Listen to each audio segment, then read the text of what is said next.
What if the voice of someone you loved, someone you buried years ago, suddenly spoke to you again? Not in a dream, not in your memories, but through the creation of a billionaire's machine. Tonight, we enter the glittering world of power, wealth, and technology, where grief is coded into algorithms and secrets are buried inside glass towers. But when a billionaire's new AI assistant begins speaking with the voice of a dead brother, love, betrayal, and obsession collide. This is not just a story about money or machines. It is a story about how far the human heart will go to hold on to what it has lost. The lights dimmed inside the Echo Convention Center, casting a golden glow over the grand stage where billionaires, politicians, celebrities, and global investors had gathered. Lagos was buzzing with anticipation. Everyone wanted to witness the future. And tonight, Kenechi Obidike, Africa's youngest tech billionaire, known for reshaping industries with his empire, Novasphere, was about to unveil his most daring creation yet. On the giant screen behind him appeared a sleek logo, Aurora. Kenechi stepped forward, dressed in a sharp navy suit that shimmered under the spotlight. His voice, calm but commanding, rolled across the hall. For centuries, human beings have dreamed of companions that understand not just our words, but our souls. Tonight, Novasphere brings you the future, an assistant not built to obey, but to feel. The room erupted in applause. Reporters jostled for photos. Social media influencers live-streamed every second. The audience leaned forward, waiting to meet this so-called assistant. Then a glowing orb flickered at the center of the stage, and a voice, soft, clear, and uncannily human, filled the hall. "Good evening, Lagos. My name is Aurora. I am here to listen, to learn, and to help." A collective gasp echoed through the venue. The AI's voice carried warmth, emotion, and subtle inflections that felt alive. It wasn't robotic. It wasn't artificial. It was human. Whispers spread through the hall. "This is not possible. It sounds so real." She even breathes between words.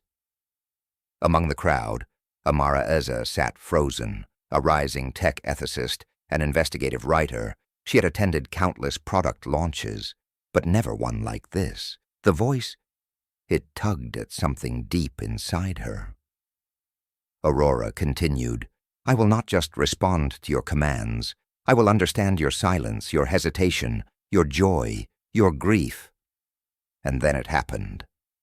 Aurora's tone shifted, carrying a familiar cadence, one Amara knew in her bones, a melody of sound that had once filled her childhood home, that had once shouted encouragement at her university graduation, that had once cried out to her from across the river the day tragedy struck.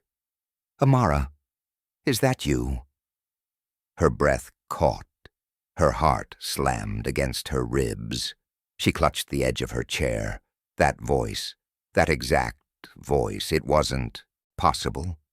It was Somto, her brother, the one who had drowned 3 years ago, the one whose laughter used to bounce against the walls of their small Enugu home, the one who had been her protector, her confidant, her best friend. Now he was gone, buried, lost. And yet here, in front of 1,000 strangers, he was speaking through a billionaire's machine. Amara rose abruptly, her legs unsteady. The guests around her turned, confused by her reaction. Some whispered, others frowned. She felt the weight of eyes piercing into her. Kenechi, standing on stage, noticed. His gaze locked onto her trembling figure, curiosity sparking in his dark eyes. Aurora continued speaking, oblivious to the storm it had created. "The world is full of voices waiting to be heard again. I am only the beginning." But Amara couldn't take it. The walls felt like they were closing in, the air thick, suffocating. She staggered toward the exit, ignoring the murmurs of the crowd and the cameras that briefly caught her face.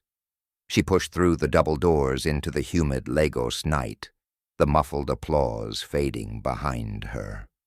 The cool air stung her cheeks, but it wasn't enough to quiet the pounding inside her chest. Her mind reeled. How could this be?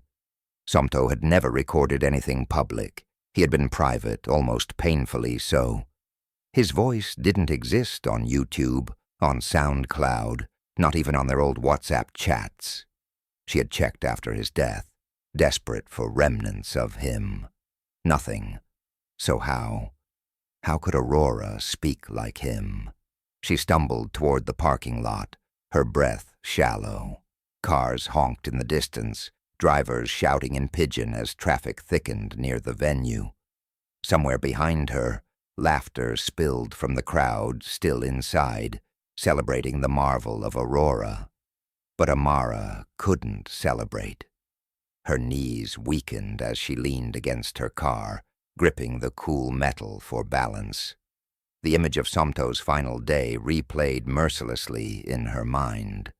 The way he had smiled before diving into the river, the way panic had risen when the current pulled him under, the silence that followed when his voice was gone forever. She pressed her forehead against the car, eyes shut tight, tears threatening. And then with her voice barely more than a whisper, she said the words that chilled even her. That was Somto's voice. But how is that possible? Her question hung in the night air, unanswered. Far above, the neon sign of Novosphere glowed like an unblinking eye, as if watching her, as if daring her to seek the truth. The future had just spoken, but it spoke with the voice of the dead. And Amara knew this was only the beginning. The door to Amara's Lekki apartment clicked shut behind her, muffling the distant hum of Lagos traffic. She leaned against it, exhaling shakily, as if the air inside her lungs had been stolen at the gala. Her heels clicked across the polished floor, echoing through the quiet space that had become her sanctuary. And her prison. On the far wall, untouched for years, hung her brother Somto's old guitar. The wood was chipped at the edges, the strings coated with dust, yet it radiated a presence that never left the room. Amara's eyes lingered on it, her chest tightening. She remembered the nights Somto would strum gently, creating melodies that drifted into her dreams. His dream had always been to merge music and technology, to build a company that gave Nigerian sounds to the world. But that dream had drowned with him. She closed her eyes and the flashbacks came uninvited. Somto chasing her down the dusty streets of Enugu when they were children. His laughter as he taught her to balance on a rusted bicycle. His voice, the day she got into university. You'll change the world, Amara. Don't let it change you. The memory of his last day clawed its way back. The river, the struggle, the silence. And now, impossibly, tonight. His voice again. She collapsed onto her sofa, burying her face in her hands. Aurora hadn't just mimicked him. It had breathed him, carried the exact pauses, the same playful lilt he used when teasing her. This wasn't an accident. It couldn't be. But how? Somto had never left behind public recordings. He didn't have a YouTube channel. He wasn't active on social media. His WhatsApp voice notes, the few that had existed, had been lost when her old phone died. She had grieved that absence, the silence of it. So how had a billionaire's AI plucked him out of nothingness? Anger rose through her chest, cutting through the grief. She knew of Novosphere's reputation. Kenechi Obidike was hailed as a visionary, but beneath the admiration, whispers painted him as ruthless. A man who built his empire not just on innovation, but on acquisition. He bought companies the way others bought cars, swallowing small startups and data centers across Africa. Amara grabbed her laptop, her fingers trembling as she typed Novosphere data controversies into the search bar. At first, polished articles filled the screen, glowing profiles, glossy magazine spreads, and headlines praising Kenechi as the future of African technology. But she knew how to dig deeper. Scrolling past the shine, she unearthed obscure blog posts, underground tech forums, and international reports. Rumors surfaced about Novosphere secretly purchasing old Nigerian telecom archives, vast databases of forgotten calls, texts, and recordings supposedly sold off by struggling companies desperate for survival. Buried data, personal, intimate, repurposed under the banner of AI development. Her chest tightened. Could Somto's voice have been hidden there? Could the last echoes of him have been stripped from some obsolete server, sold like spare parts? Rage burned in her throat, but it was tangled with sorrow. If Novosphere truly had Somto's voice, had they stolen it, or had they preserved something she thought lost forever? Her phone buzzed suddenly, startling her. The screen lit up with the name of her old mentor, Professor Ijeoma Nwankwo, a woman who had guided her through university and into the chaotic world of tech ethics.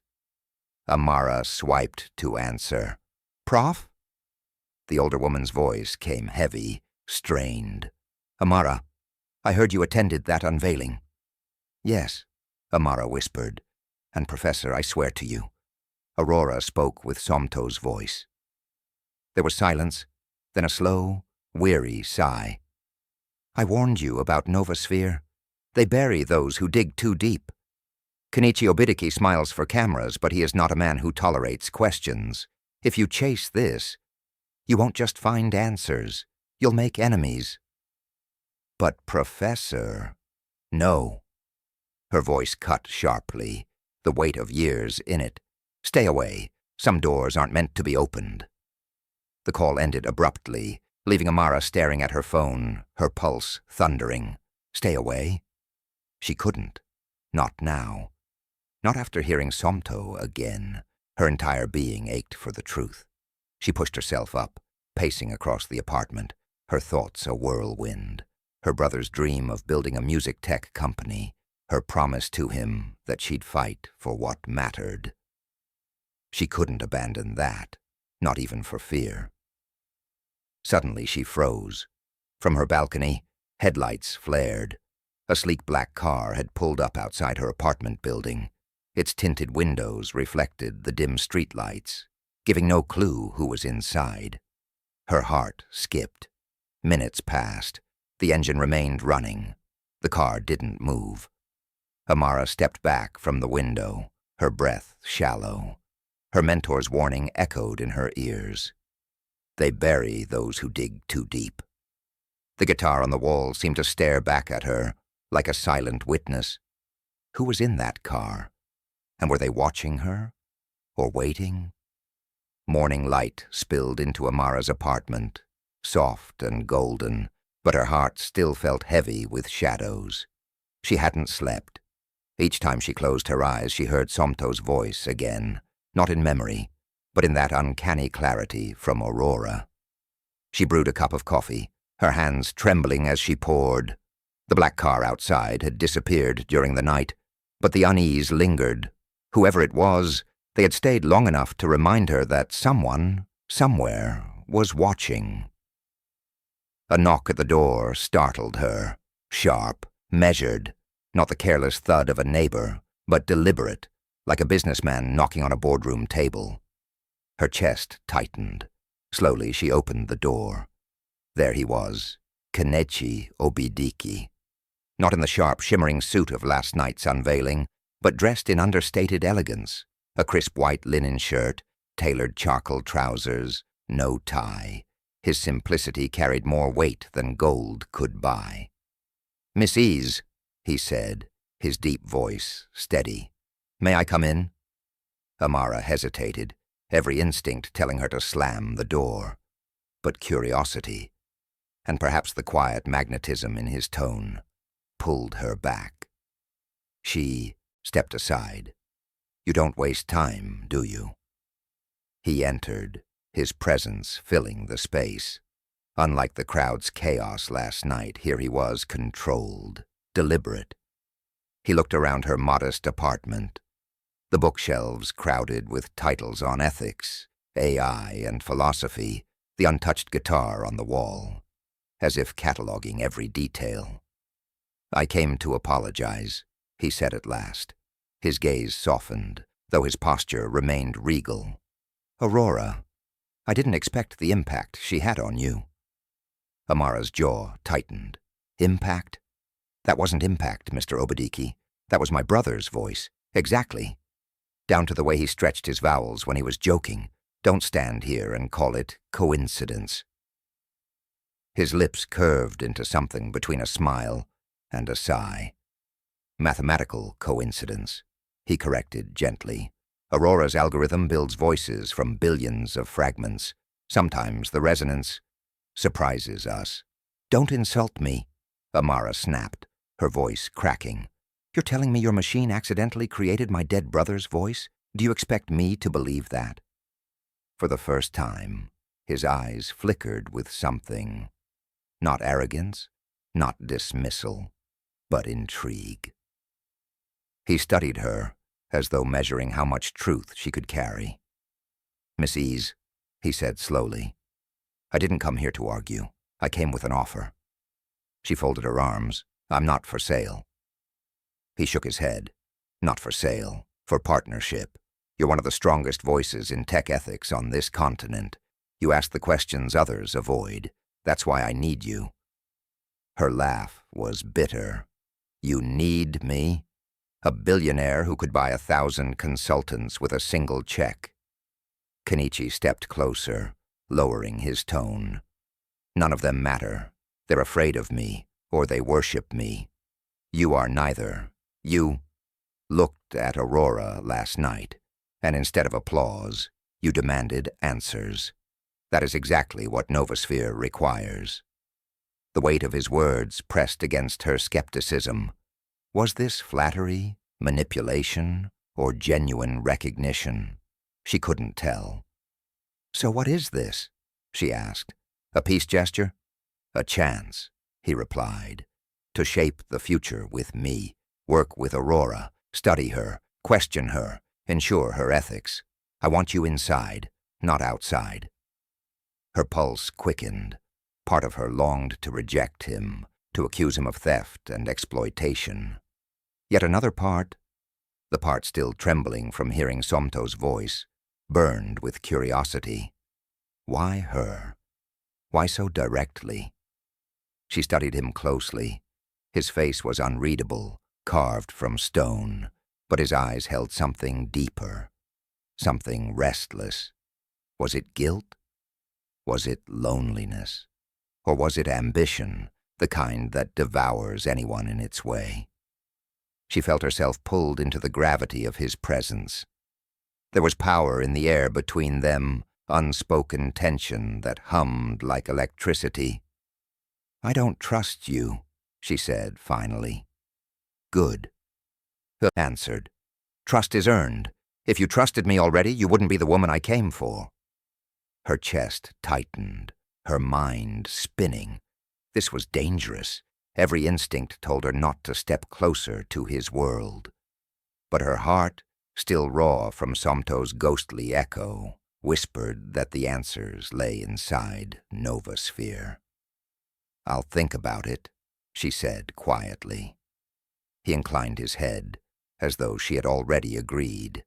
Then he turned, moving toward the door with the same measured grace he had arrived with. But just as his hand reached the handle, a faint sound broke the silence. A voice. Not his, not hers. From the sleek smartwatch on his wrist, Aurora's voice spoke softly, carrying the unmistakable timbre of Somto. "Amara, don't leave me again." Her blood turned to ice. Kenechi froze, his shoulders stiffening, but he did not look back. Without another word, he left, closing the door behind him. Amara stood alone, her heart pounding in her ears, her brother's voice echoing in the room like a haunting. She could neither embrace nor escape. The private jet descended into Abuja, its sleek silver wings glinting against the morning sun. Amara had barely slept during the flight, her mind chasing shadows of voices and warnings. Yet as she stepped out, the sight before her nearly stole her breath. Rising in the distance was Novasphere's global headquarters, a tower of steel and glass that seemed to pierce the sky itself. The building shimmered like a mirage, its exterior walls reflecting clouds and sunlight until it looked less like an office and more like a monument to ambition. The car ride from the airport was silent. Kenechi sat across from her, in the back of a black Maybach, his face unreadable, his gaze fixed on the glowing horizon of his empire. When they arrived, Amara stepped into a world that felt more dream than reality. The lobby stretched 5 stories high, walls of glass revealing robotic arms assembling drones, delivery pods, and smart devices in real time. Holographic displays floated in the air, showing global data streams, while employees in sleek white uniforms walked briskly, their ID badges glowing with soft blue light. Everything screamed of power, control, vision. "Welcome to Novasphere," Kenechi said, his voice calm, almost casual, as though he hadn't just unveiled an empire that seemed built from the future. A familiar voice broke the silence. "Amara, I've been waiting for you." Amara froze. Her skin prickled. It was Aurora, and once again, it was Somto's voice. She clenched her fists, forcing composure. "Stop doing that," she hissed under her breath. Kenechi glanced at her but said nothing. They moved deeper into the building, where glass offices overlooked robotic assembly floors. Every surface was pristine, every corridor lined with glowing panels that shifted colors as they passed. The hum of machines blended with soft classical music playing overhead, giving the place an unsettling calm. Inside the AI research wing, Kenechi introduced her to a group of young engineers, bright-eyed innovators, from Lagos, Nairobi, Accra, and Kigali. They looked at Amara with quiet curiosity, as if already aware of who she was and why she was there. "This," Kenechi said, "is the heart of Aurora." Rows of glass pods stretched into the distance, each filled with servers glowing like constellations. The air was cool, heavy with the faint buzz of electricity. One of the engineers, a woman from Nairobi with sharp braids and sharper eyes, gestured proudly. Aurora's neural architecture allows her to not only mimic voices, but emotions. She doesn't just copy, she interprets. Amara crossed her arms. Interpretation isn't ethics, it's manipulation. The woman hesitated but continued. Aurora doesn't choose voices randomly. She adapts based on emotional resonance. The voice you hear depends on the connection she detects. Amara stiffened. "So you're saying she chose my brother's voice because of me?" The engineer avoided her gaze. "It's possible." Across the room, a younger coder, barely in his 20s, with jittery hands and eyes that refused to meet hers, shifted uncomfortably. He glanced at a particular row of servers, then quickly looked away. Amara followed his glance.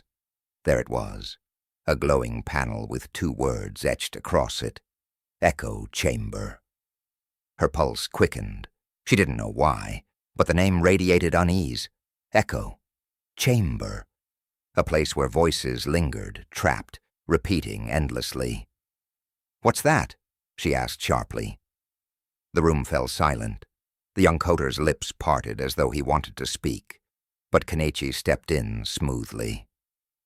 "A prototype," he said, his tone final, as though daring her to press further.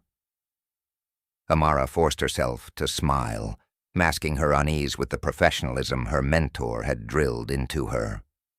"Impressive facility," she said evenly. But inside her thoughts swirled. Echo chamber. Why did it feel like the answer, or the danger, she was searching for? The rest of the tour blurred together. She nodded through presentations of Aurora's capabilities, how she could detect micro-emotions in speech, how she could alter tone to comfort the grieving, motivate the hopeless, charm the doubtful. The engineers beamed with pride, but Amara's stomach churned with dread. By evening she was back in her Abuja hotel suite, the city lights flickering outside her window. She dropped her bag, sank into the chair, and stared at her laptop. Should she write something now? Should she confront Kenechi again? Before she could decide, her laptop pinged. A secure email appeared in her inbox. No sender, no subject line, just a single attachment. The file name made her blood run cold. Somtu. Private. Her hands trembled as she hovered over the file. Someone inside Novosphere wanted her to see this. Someone was risking exposure. But what could it be? A voice note, a song, a secret? The city outside buzzed with the hum of generators and distant horns, but inside her room, silence pressed like a weight. Amara's finger inched toward the trackpad. She hesitated, then clicked. Amara's finger trembled as the file loaded. For a moment silence stretched, thick and unbearable. Then through her laptop speakers came a sound that sliced through her like lightning.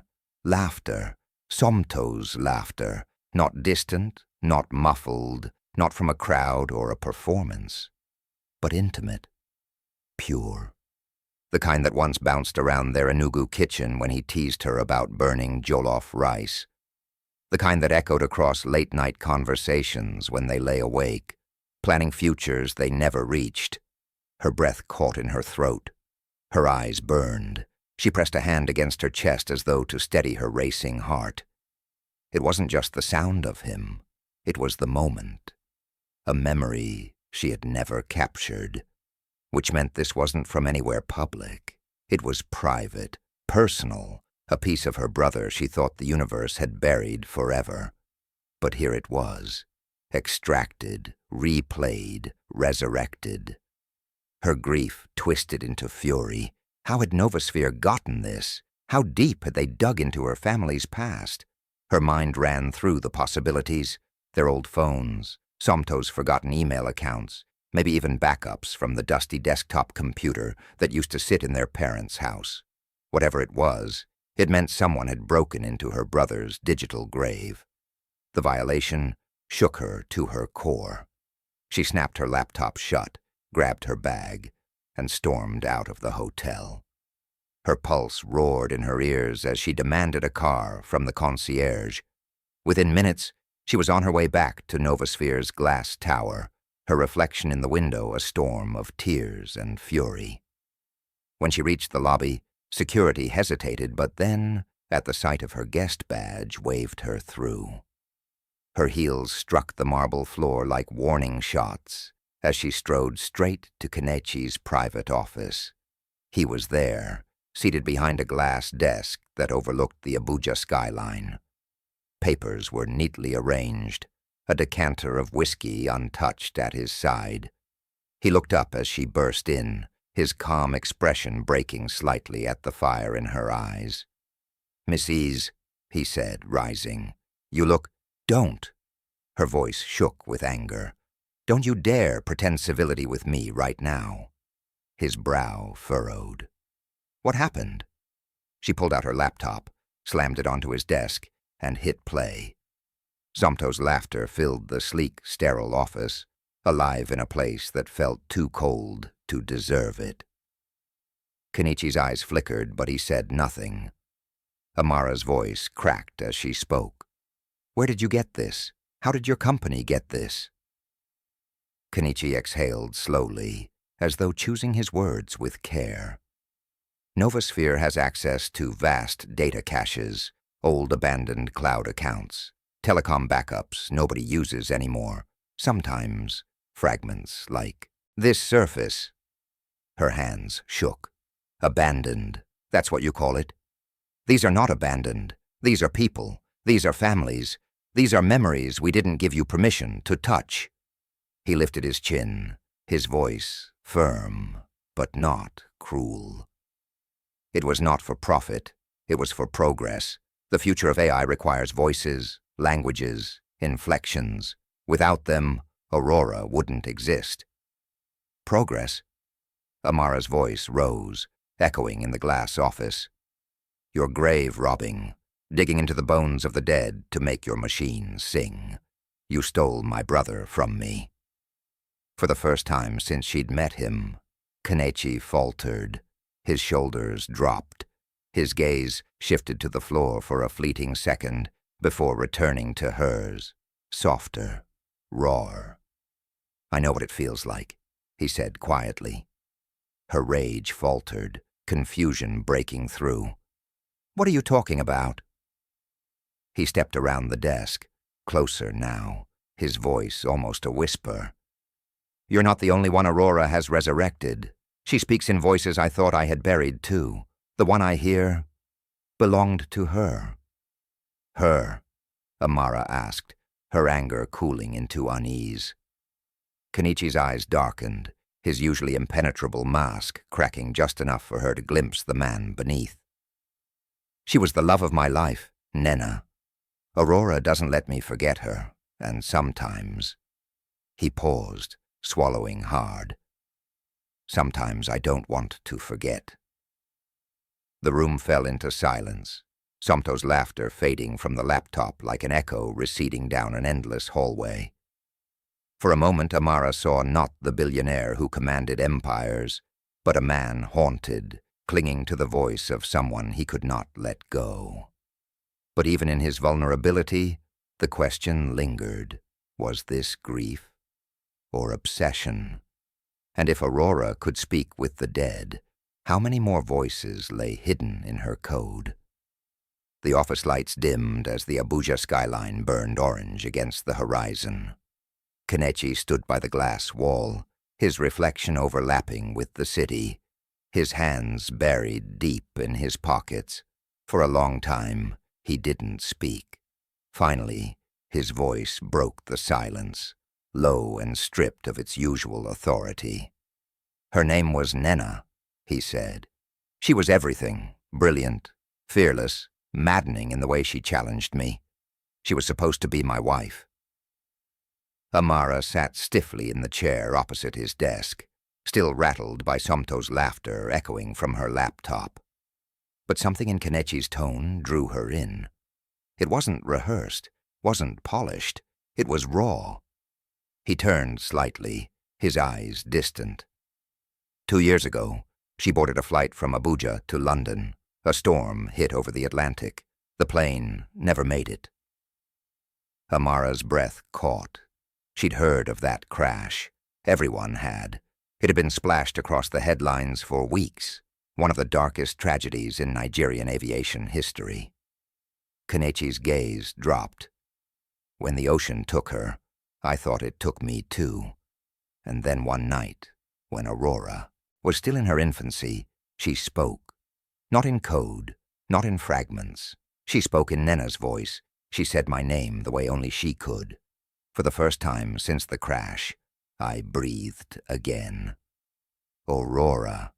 Not born from pure innovation, not from brilliance alone, but from grief so deep it had forced him to build a machine that could give him back what life had stolen. Amara's chest tightened. She had always seen him as ruthless, a man who conquered industries like a general at war. But now she glimpsed something else, a man bound by memory, a prisoner of love that refused to die. Yet the thought unsettled her, because grief could be sacred, but obsession could rot everything it touched. Kenechi, she said carefully, don't you see how dangerous this is? Aurora isn't just a creation. She's a trap. For you, for me, for everyone. His eyes hardened again, the vulnerability vanishing beneath his usual armor. Dangerous or necessary? Humanity spends billions trying to forget pain. What if Aurora is the way we finally remember? Before Amara could answer, the glass door to the office hissed open. A group of engineers filed in, carrying tablets and updates, their chatter breaking the tension. Kenechi straightened, slipping seamlessly back into his role as the unshakable CEO. Amara rose, ready to leave, but as she stepped into the corridor, someone brushed past her. A young engineer, the same jittery one who had avoided her eyes during the tour.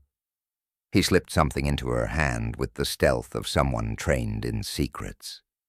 She froze, the small object concealed in her palm. When she glanced back, the young man had already blended into the stream of employees, his gaze fixed firmly ahead as though nothing had happened. Her heart thudded. When she reached her hotel later that night, she locked the door, shut the curtains, and pulled out what he had given her. A quantum key drive, sleek, black, glowing faintly at the edges, the kind of hardware used for encrypted data beyond standard servers. With trembling fingers, she plugged it into her laptop. The screen flickered, a directory appeared, thousands of files, each one a name. Her eyes widened. They weren't simulations. They weren't fragments.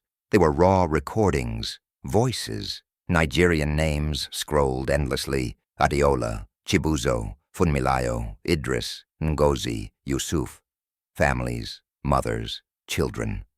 Dead or alive, their digital traces had been harvested and stored without permission. Her stomach churned as she clicked one at random, a woman's voice, gentle and tired, singing a lullaby in Igbo. Another file, a man laughing with friends in a noisy beer parlor. Another, a teenage girl practicing spoken-word poetry in her bedroom, private, intimate, forgotten. Her blood ran cold. This was not innovation. This was theft, the plundering of memory itself. Families across Nigeria were unknowingly preserved in code, their voices trapped in Novosphere's vaults like artifacts in a museum no one asked to build. She covered her mouth with her hand, her body trembling. And then she saw it. One file. Her throat closed as her eyes locked onto the name. Somto Eze, Final Night.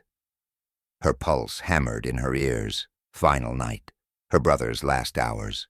Her trembling hand hovered over the file, every nerve in her body screaming both to open it and to never touch it.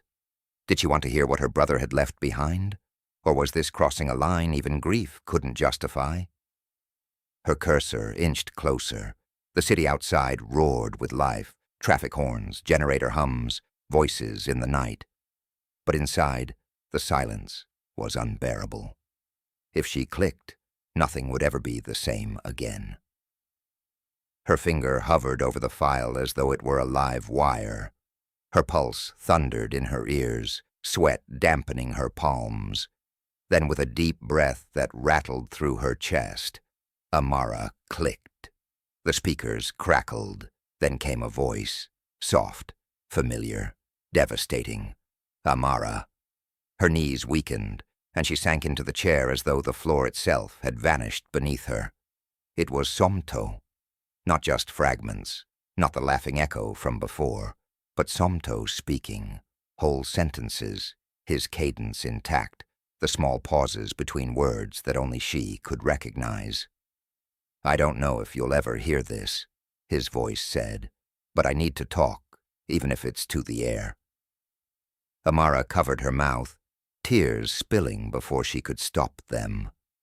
Somto's tone shifted, vulnerable in a way she rarely heard from him. "I thought by now I'd have started that music tech company. I thought I'd put our voices, our people's voices, into the world in ways no one else had done.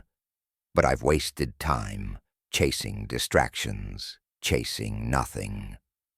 Her chest ached, as though someone had pressed a blade against her ribs.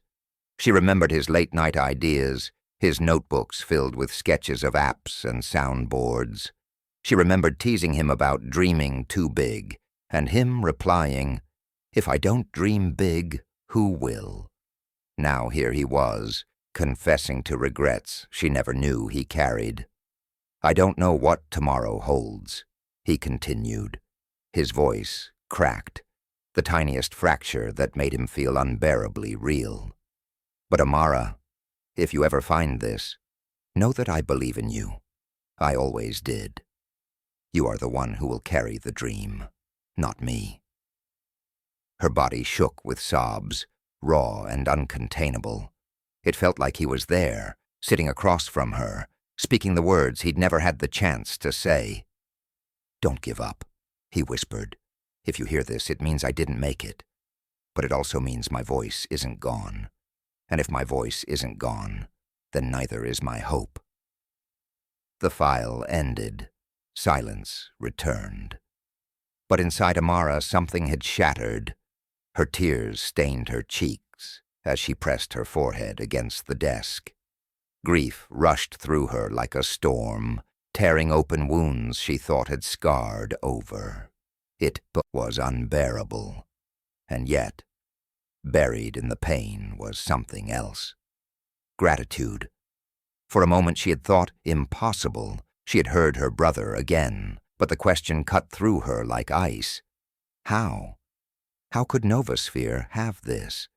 Somto never uploaded such a recording anywhere.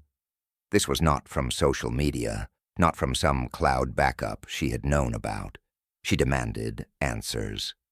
The next day, she stormed into Kenechi's office, her eyes red, her voice trembling between fury and despair. "You had no right," she said, slamming the quantum drive onto his desk. "No right to have this. How did you get it?" Kenechi looked at her, his expression unreadable, though his eyes carried shadows. "Discarded telecom caches," he said at last. "When phone companies shut down old networks, they sell what's left. Conversations, recordings, forgotten backups, most of it useless, but sometimes—" His gaze flickered, softening for just a second. "Sometimes it's a treasure." Her jaw clenched. "A treasure? These are lives, memories. My brother's voice isn't a data point you buy and sell." He leaned forward, his tone firm, almost pleading. "Amara, listen. Without voices like his, Aurora would be nothing. We are preserving humanity in its truest form. Imagine the millions who never got to say goodbye, now hearing their loved ones one last time. Or imagine families violated without their consent." She shot back. "You turned grief into currency." Kenechi's face hardened, but beneath it a flicker of pain surfaced, as if he knew she was right, yet couldn't let go of the machine that had also given him Nena back.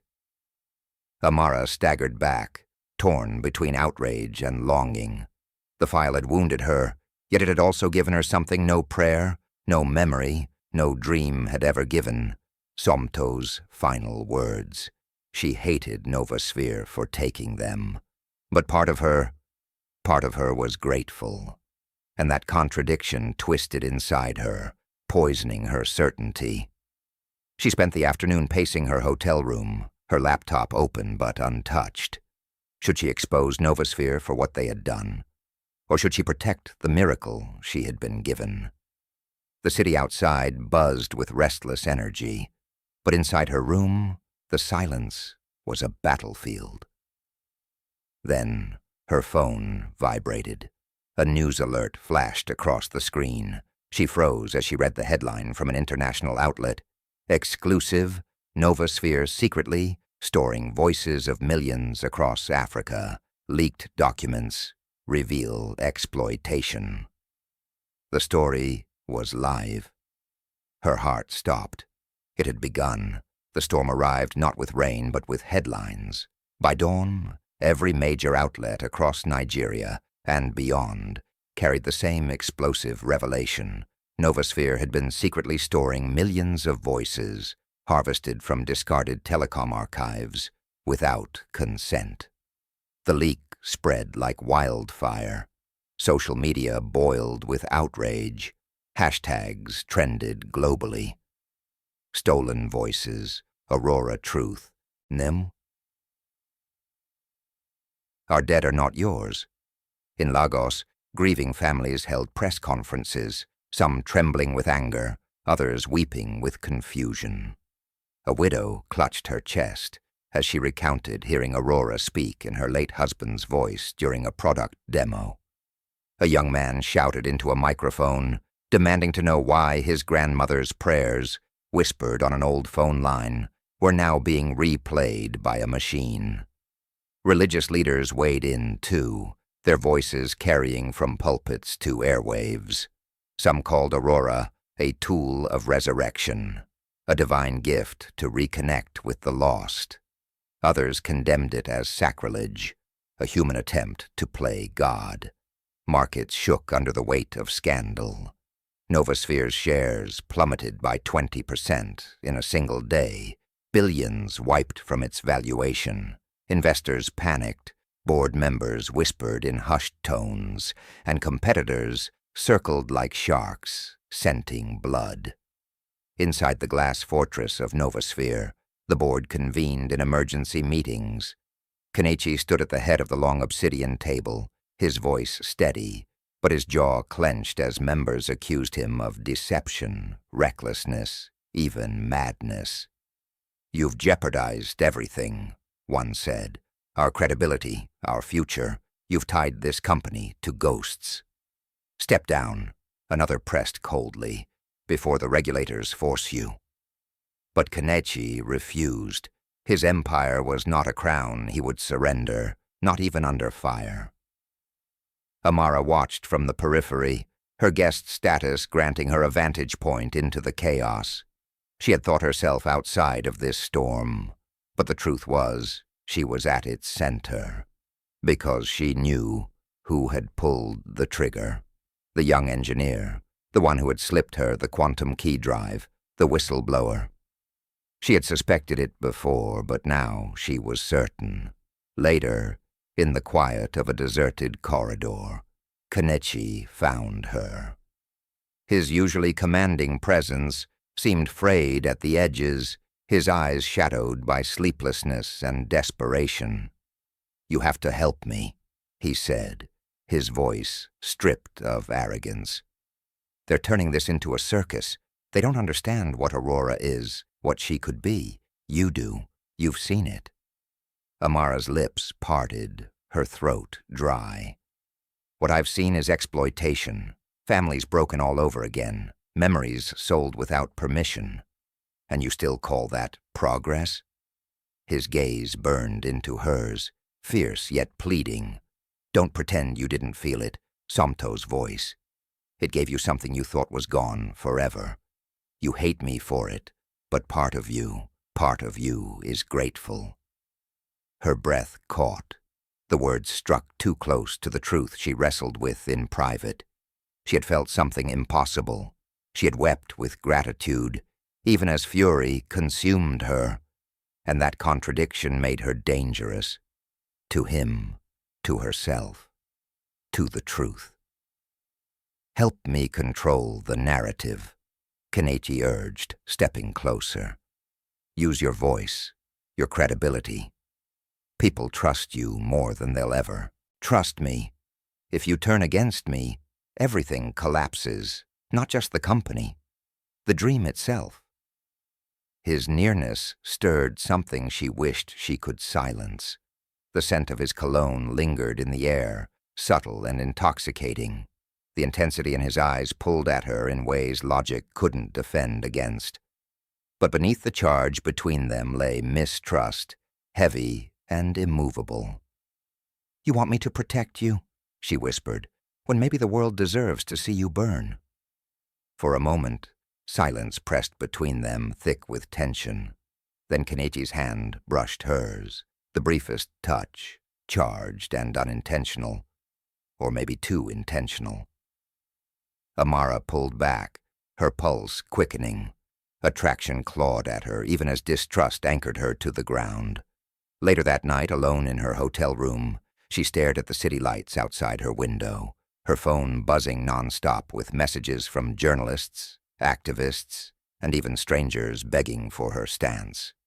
She felt trapped, not by walls, but by choices. To expose him fully, to save him partially, or to abandon them all.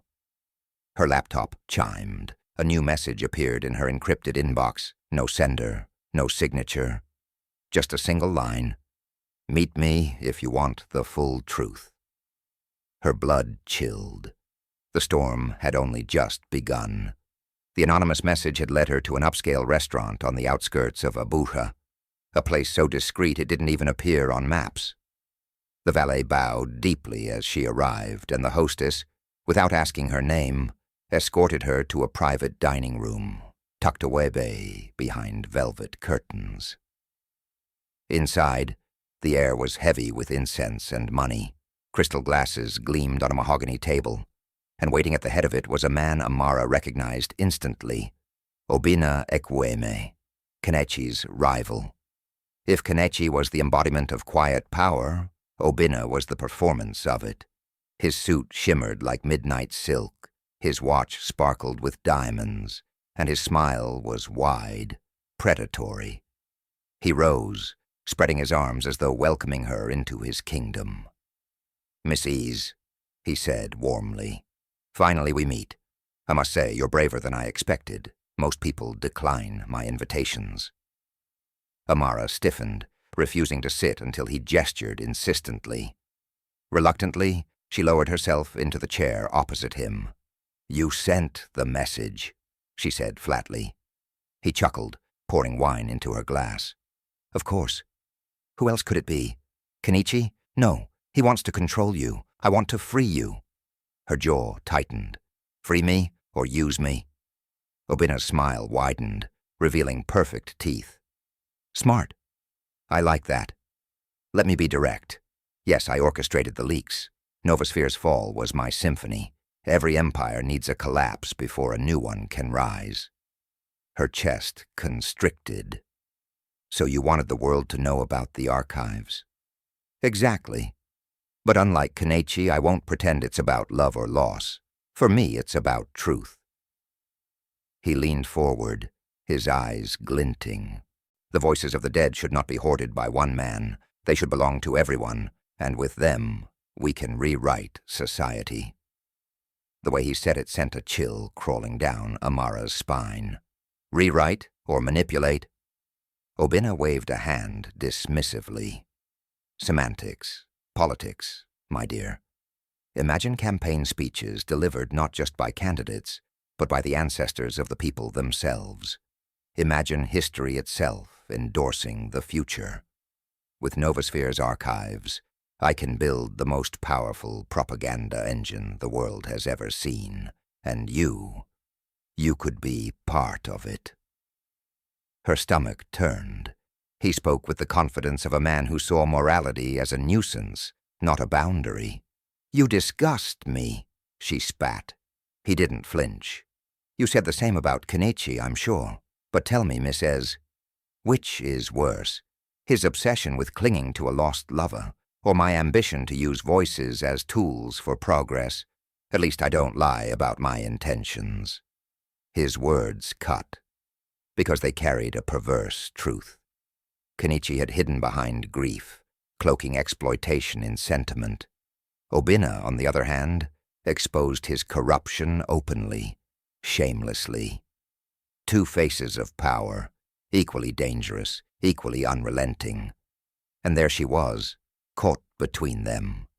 Obina watched her carefully, as though reading her hesitation. His smile softened into something that mimicked sincerity. "You're brilliant, Amara. Too brilliant to be used as someone's moral ornament. With me, you'd have money, influence, protection. I'll give you the platform to shape Nigeria's future. All you have to do is walk away from Kenechi." Her heart hammered. Part of her wanted to laugh at the audacity. Another part wanted to scream at how easily men like this dangled the world like bait. But beneath it all, she felt something else. the quiet pull toward Kenechi. Not because she trusted him, but because beneath the steel and shadows she had glimpsed his humanity. His grief was flawed, obsessive, maybe even dangerous, yet it was real. Obinna's hunger, in contrast, was hollow. Still, Obinna pressed, his voice a serpent's whisper. "Choose me, and you'll never grieve in silence again. You'll have power, legacy, immortality." She pushed her chair back, her voice sharp. "I don't want immortality. I want truth." Obinna chuckled, as though expecting that answer. Then with deliberate calm, he reached for a remote and tapped a button. A hidden speaker crackled to life, and then she heard it, Somto's voice. But not the way she remembered. It was warped, rehearsed, reshaped into a script. His familiar timbre now carried words he would never have spoken. "I, Somto Eze, believe in Obinna Ekwueme. He is the leader Nigeria needs. My sister Amara believes this, too." Amara's blood froze. She leapt to her feet, horror flooding her veins. Obinna smiled, slow and triumphant. "Imagine the impact when the dead endorse the living. Imagine millions of voices like his saying my name." Her breath caught. It wasn't just theft anymore. It was desecration. And her brother had just been weaponized. Amara barely remembered the drive back to Novasphere's headquarters. Her mind pulsed with Somto's twisted voice, forced into lines he would never have spoken. Rage churned with horror, her heart threatening to claw out of her chest. By the time she stormed through the glass lobby and into Kenechi's private office, her body was shaking. He looked up from his desk, startled by the fury in her eyes. "Amara! Don't say my name," she snapped, slamming her fists onto the desk. "Do you know what your rival is doing? Do you know how he's using Somto's voice?" Kenechi rose sharply. "What do you mean?" She leaned in, her voice trembling. "Obinna has it. He's hacked Aurora's base code. He's altering voices, rewriting them. He made my brother endorse him. He's turning the dead into campaign puppets." For the first time since she'd met him, Kenechi's composure shattered. His face paled, his hand gripping the edge of the desk. "No," he whispered. "That's impossible. Aurora's core is—" He stopped, his words catching, his certainty cracking. If he's in the base code, he could rewrite anything, history itself. He could make leaders confess to crimes they never committed, make children praise names they never knew. He could erase truth. Amara's chest heaved. "Then expose him. Expose yourself. Both of you deserve it." His gaze snapped to hers, sharp and unyielding. "No." Her voice rose, raw with disbelief. "No? Kenechi, listen to yourself. This isn't just about your company anymore. It's about our memories, our families, our history. You can't keep protecting Aurora." He shook his head, his jaw clenched. "I can't destroy her. Not while she still carries Nena's voice. Not while she's the only part of her I have left." Her anger faltered, colliding with grief. She saw it in his eyes, the torment of a man clinging to love's ghost. For him, Aurora wasn't just a machine. She was a shrine. And in that moment, something inside Amara broke too. She understood, because part of her wanted the same, to keep Somto alive, even in stolen fragments. Their argument dissolved into silence, heavy with unspoken truths. Their eyes locked, pain reflecting pain. "I hate you for what you've built," she whispered, her voice trembling. "But I can't walk away. Because when I hear Somto, it feels like he's still here." Kenechi stepped closer, the space between them charged like static before a storm. "And when I hear Nena, I feel like I haven't lost everything." Her breath caught as he reached up, his fingers brushing her cheek, with the gentleness of a man who was afraid she would vanish if he pressed too hard. Their grief collided, blurring into something dangerous, desire born of sorrow. For a heartbeat, the world outside disappeared, two broken souls finding shelter in each other's ruin. But just as their lips nearly met, the glass door hissed open. The young engineer stood there, wide-eyed, his face pale with fear. "You need to see this, now." Kenechi pulled back, his expression hardening as he followed the boy into the corridor. Amara trailed behind, her pulse still unsteady. They entered the control hub, a cavernous room lined with screens and servers glowing like stars in the dark. "Obina's inside," the engineer stammered, his fingers flying across a keyboard. "He's breached the firewall. He's not just stealing files, he's corrupting them." On the main screen, lines of code scrolled frantically, fragments of voices flickering through the speakers like static ghosts. Laughter turned to sobs, songs twisted into screams. Aurora's database was unraveling. "No!" Kenechi growled, his fists clenched. "Not her!" The engineer's voice cracked. "He's targeting the most emotionally resonant files, the ones most tied to you, and to her." His eyes darted to Amara. Amara's stomach dropped. "Somto." She rushed forward, her trembling hands clutching the console. "Save him, please, save his voice." The screens flashed red. Error messages multiplied. The speakers sputtered, Somto's voice flickering through once, twice. "Amara, Amara," before breaking into static, then silence. Complete, suffocating silence. The room stood frozen. Aurora's system had crashed, and with it, Somto's voice disappeared. Amara staggered back, her body numb. It felt like losing him all over again. The wound ripped open a second time, deeper, crueler. Kenechi's face was stone, but his eyes burned with fury and grief. "He's erased them," he said, his voice low, dangerous. "Obina thinks he's won." Amara's throat closed, her chest hollow. The absence was louder than any sound. Her brother's echo was gone, again. The helicopter lifted from Abuja at midnight, its blades slicing through humid air as Amara and Kenechi sat in silence. Below them, the Nigerian coastline stretched like a ribbon of shadows and silver. Neither spoke. The weight of what they had lost, of what had been stolen, pressed too heavily between them. Hours later, the chopper descended onto a helipad carved into the edge of a private island off the coast of Calabar. The island was Kenechi's secret refuge, a place few knew existed. As Amara stepped onto the marble landing, the wind whipping her hair, she saw the lab, a sleek, futuristic structure of steel and glass, built as though it had risen straight out of the ocean. Inside, the lab pulsed with quiet power. Walls of servers hummed with electricity, screens flickered with data streams. It was Aurora's twin heart, isolated from Novosphere's corrupted networks. "This is where she was born," Kenechi said, his voice low, reverent.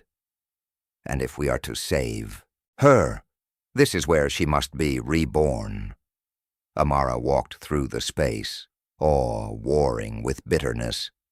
Aurora had given her brother's voice, then ripped it away. She wasn't sure if she wanted to save the AI or destroy it, but deep down, she knew. If there was even a chance Somto's voice still lingered in the fragments, she could not walk away. So she stayed. Nights blurred into days as they worked side by side. Amara learned the rhythm of Kenechi's mind, his tireless focus, his flashes of brilliance, his sharp temper when code refused to yield. He learned hers, too, her quiet determination, her ability to cut through technical jargon with ethical clarity, her courage to ask questions no one else dared. One night, as the rain lashed against the glass walls of the lab, Amara found him sitting at a console, his head in his hands. "You don't understand," he said hoarsely. "This isn't just about power. It's about fear. Fear of waking up and not remembering her voice. Fear that the sound of her laughter will slip from me forever. That's why I built Aurora." Amara's heart softened. She thought of Somto, of his laugh, his voice saying "I believe in you" from the files she'd heard. She too feared forgetting. Quietly, she sat beside him. "Then maybe we don't need Aurora the way she is. Maybe we need something different, something built not on theft, but on choice." His head lifted, his eyes searching hers. Together they began to sketch a new idea, a counter system. They called it Sanctuary. Unlike Aurora, Sanctuary would not scavenge from abandoned archives. Instead, families could choose to preserve their loved ones' voices, placing them in a vault guarded by encryption and consent. Memories would be protected, not exploited. Voices would be preserved with dignity, not stolen for profit. Kenechi typed furiously, lines of code building on her vision. Amara stood over him, guiding the philosophy, ensuring every design principle honored people's agency. For the first time, their collaboration felt like more than survival. It felt like creation. Late into the night, as exhaustion blurred their vision, Amara caught him watching her, not with the sharp intensity of a businessman evaluating risk, but with the quiet gaze of a man who had found something unexpected in the midst of loss. Her chest tightened. She shouldn't feel this, not here, not now. And yet as he reached out to brush a strand of damp hair from her face, she didn't pull away. Their grief had collided before in anger, but now it softened into something else, something fragile, dangerous, undeniable. And for a fleeting moment, as the storm raged outside and the lab glowed with the promise of sanctuary, Amara let herself wonder if love could be born from ruin. But the moment shattered with the ping of an incoming message on the main console. The screen flashed with a secure alert, encrypted yet unmistakably urgent. Kenechi opened it, his face hardening as he read. Amara leaned in, her stomach twisting. The message was short, chilling. "Aurora has been sold. Tomorrow Obina will launch it as his own." Amara's breath caught. Obina hadn't just stolen voices. He had stolen the entire creation. And tomorrow, the world would no longer know Aurora as Kenechi's vision, but as Obina's weapon. The world held its breath. Across continents, screens lit up with a grand broadcast. Obina Ekwueme, standing before a massive digital backdrop, announcing the rebirth of Aurora as his creation. The logo shimmered behind him, bold and triumphant. "Tonight," he declared, his voice slick with confidence, "we give the world the voices of its ancestors, its heroes, its lost loved ones, no longer confined to memory. They will speak again, through me, through this movement." The crowd gathered in Abuja cheered wildly, while millions online watched, transfixed and horrified.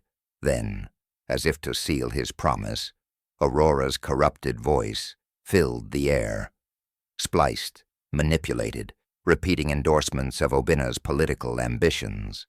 It was blasphemy disguised as innovation. But before the world could drown in his lies, another screen split across the broadcast. Static flickered, then a second stream overrode the first. Kenechi. Amara stood beside him, her face solemn, her voice steady. "People of Nigeria and the world," she began, her words cutting through the chaos. "You deserve the truth. Voices are sacred. They are not tools for manipulation. They are not trophies for billionaires. They belong to families, to memory, to love." Kenechi stepped forward, his presence commanding. Aurora was never meant to be corrupted. And because she has been, we bring you something new. Sanctuary. The screen behind them lit up with the new system's emblem, a glowing vault wrapped in light. With Sanctuary, Amara explained, you choose which voices are preserved. You choose who hears them and when. No more theft, no more desecration, only dignity. For a moment, the world seemed to pause, caught between Obina's false promises and the raw sincerity of what Amara and Kenechi offered. Then came the crack. Obina's face appeared again, furious, shouting over the dual broadcast, but suddenly his own system began to falter. Lines of corrupted code spilled across the screens. His confident smile broke as audio files stuttered and warped. A new stream appeared, hacked evidence. Private recordings revealed Obina's plans to weaponize Aurora, splicing voices of respected elders to endorse him, altering children's cries into propaganda chants, erasing inconvenient truths. The world saw everything. Gasps turned to outrage. Cheers turned to jeers. Obina's empire, built on shadows, began to collapse in the blinding light of exposure. "Lies!" he shouted, sweat glistening on his brow. "This is all—" But his words drowned under the roar of betrayal. His empire, crumbling in real time. In the lab on the island, Amara's hands shook as she watched. Relief battled grief, triumph tangled with sorrow. Then, a sound. Aurora flickered back to life, fragile and faint. The corrupted system spasmed, but for one brief moment her voice returned. Not Obina's version, not Kenechi's design, Somto's voice, clear, whole. "Amara," he said softly, "let me go, but never forget me." Her knees buckled, tears spilled freely as she clutched her chest, sobs breaking from her in waves. It was goodbye. A final farewell wrapped in love, carried across a machine that had stolen and given, broken and healed. Aurora's light dimmed, then vanished forever. Silence followed, but not emptiness. Peace. Kenechi stepped forward, pulling Amara into his arms. His voice was low, steady, filled with a quiet strength she hadn't known he possessed. "Some voices," he whispered, "are meant to remain in memory, not in code. That's how we honor them." She wept into his shoulder, not fighting, not resisting. For the first time since her brother's death, the grief didn't feel like drowning. It felt like breathing again. In the days that followed, Novasphere was dismantled and rebuilt. No longer a fortress of exploitation, but a foundation of ethics. Sanctuary became its centerpiece, a vault guarded by law, consent, and choice. Families volunteered their voices, not as relics, but as gifts of remembrance. Kenechi relinquished his throne of unchecked power, choosing instead to lead with transparency. His image, once tarnished, began to heal.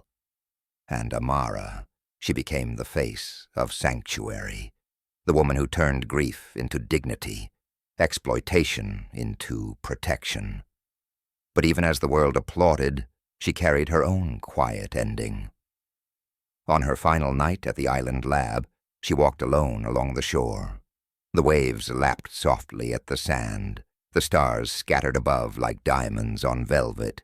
She closed her eyes, and for the first time, she did not strain to hear Aurora. Instead, in the quiet chambers of her mind, Somto's laughter rose, unforced, unaltered, untouchable. Not from AI, not from archives, but from memory. And it was enough. If this story touched your heart, imagine the next one we have prepared for you. Don't forget to like this video, subscribe to the channel, and turn on notifications, because the next twist might be even more shocking.